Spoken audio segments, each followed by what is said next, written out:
Sir, I would like to thank our government for... नहीं, माननीय सदस्य पहले क्वेश्चन Sir, नंबर question 144. माननीय मंत्री जी, माननीय सदस्य। So first of all, I would like to thank our government for increasing the budget by 3 times for Department of Drinking Water and Sanitation from 21,518 crore to 60,030 crore, and allocation for Jal Jeevan Mission has been increased from 11,500 crore to 50,000 crore. The minister in his reply has stated that one of the challenges in implementing the scheme is the ability of Gram Panchayats and local communities to plan, manage, operate and maintain the water supply schemes. This is primarily because of the process of preparing DPR and non-inclusion of local representatives while preparing the DPR. The Standing Committee report on water resources, of which I am a member, has in its 4th report on demands for grants and action taken report has recommended that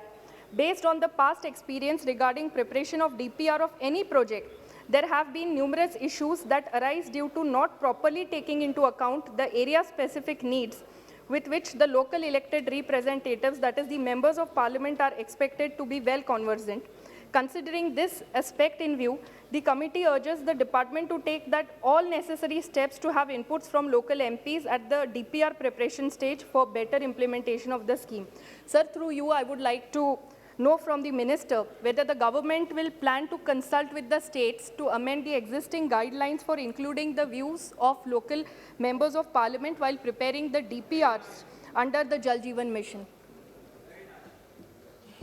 धन्यवाद अध्यक्ष महोदय। मैं धन्यवाद देना चाहता हूं माननीय सदस्य का कि उन्होंने सारे माननीय सदस्यगण की चिंता से संबद्ध प्रश्न पूछा है,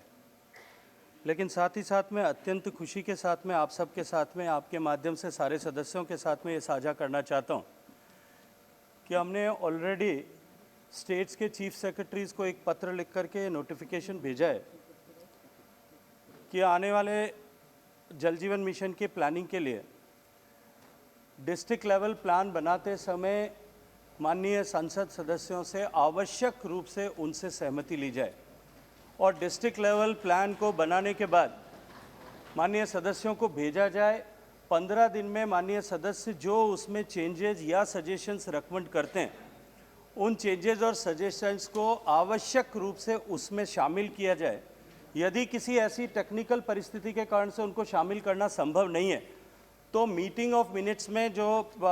डिस्ट्रिक्ट वाटर सैनिटेशन कमेटी की मीटिंग है उसमें अप्रूवल से पहले उसको विद वैलिड रीजंस नोट करना पड़ेगा, कि मेंशन करना पड़ेगा कि क्यों हम जो है इस गांव को या इस विषय को जो है सम्मिलित नहीं कर रहे हैं। लेकिन इसके साथ साथ में माननीय सदस्य क्योंकि बहुत बड़ी भूमिका निभा सकते हैं, ये एक जन आंदोलन का स्वरूप इस कार्यक्रम ने लिया है और इसे माननीय प्रधानमंत्री जी के मार्गदर्शन में जन भागीदारी से करना सुनिश्चित किया है। तो गांव में जो विलेज वाटर सप्लाई कमेटी है उनको एम्पावर करने के लिए माननीय सदस्यों को एक रचनात्मक भूमिका का निर्वहन भी इसके साथ में करना चाहिए। इसके अतिरिक्त जो है कोई भी जिला जिसको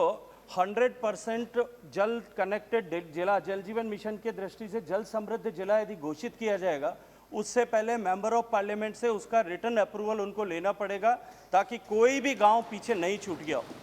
मेरे पास में माननीय सभापति महोदय आपके माध्यम से माननीय सदस्यगणों के लिए एक और भी खुशी भरा समाचार है कि मैंने जो है उस नोटिफिकेशन में इस बात के लिए भी राज्य सरकारों को पाबंद किया है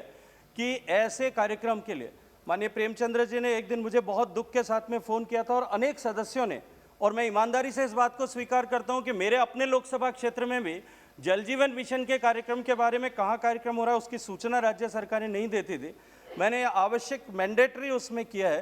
कि जल जीवन मिशन से जुड़ी हुई किसी भी स्कीम का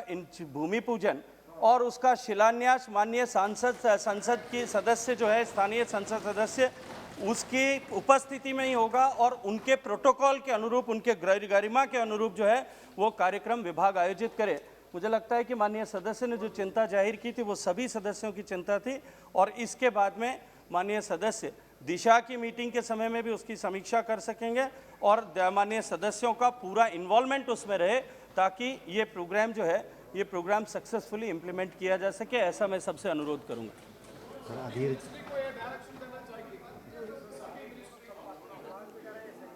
Thank you, sir, for considering the views of the MPs also while preparing the DPR of Jal Jeevan Mission. Sir, as per the data on the dashboard of Jal Jeevan Mission, my constituency Nandurbar district currently has 3,04,197 households, out of which the number of households with tap water supply is 1,13,607, which is a very meager number, 37%, and my district ranks amongst the bottom 5 in Maharashtra.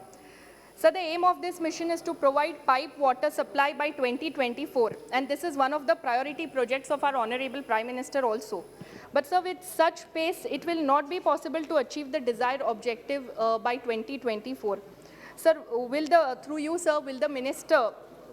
please clarify whether Nandurbar will be put under mission mode so that speedy implementation will take place, and Nandurbar being a tribal and hilly area, the funding pattern which is currently 50:50 ratio, whether it will be increased to 90:10 as it is for the hilly areas. Thank you. माननीय सभापति माननीय अध्यक्ष महोदय, जल क्योंकि प्राथमिक रूप से संविधान के अनुसार राज्यों का विषय है, इसलिए इम्प्लीमेंटेशन, ऑपरेशन, मेंटेनेंस की प्लानिंग करना और उसे एग्जीक्यूट करना दोनों राज्यों का विषय है। राज्य जिस तरह की मिशन की भावना है, इस योजना की भावना है, उसके अनुरूप गति के साथ में काम करें और 2024 तक हम इस लक्ष्य को प्राप्त कर सकें, इस दृष्टि से राज्यों के साथ हम निरंतर बातचीत कर रहे हैं और निरंतर राज्यों को इस बात के लिए मोटिवेट भी कर रहे हैं। मैंने खुद भी लगभग 18 राज्यों के मुख्यमंत्रियों के साथ में व्यक्तिगत बातचीत करके और कई बार बातचीत करके जाकर के स्टेट्स में मेरा जो है चीफ मिनिस्टर्स के साथ में बात करके ये जो योजना है ये 2024 तक पूरी हो, इसके लिए चर्चा की है। लेकिन मैं आपको आपके माध्यम से पूरे विश्वास के साथ में माननीय सदस्य को ये बताना चाहता हूँ कि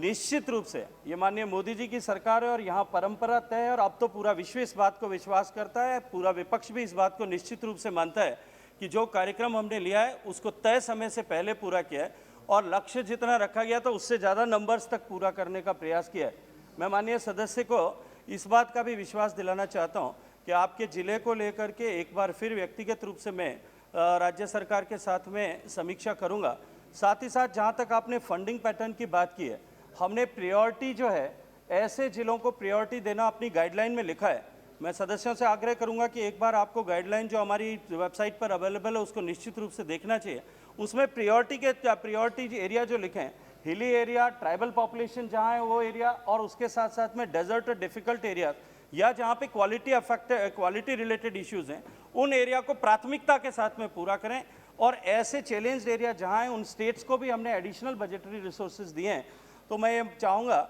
कि अब जो जिस तरह की क्षमता संवर्धन माननीय सदस्यों का इस नए नोटिफिकेशन के बाद हुआ है, आप और अधिक इन्वॉल्व होकर के किस तरह से अपने ज़िले में, अपने संसदीय क्षेत्र में कार्यक्रम को गति प्रदान की जा सकती है, आप सब लोग यदि इसको ओन करेंगे तो निश्चित रूप से इसको हम तय समय से पहले पूरा कर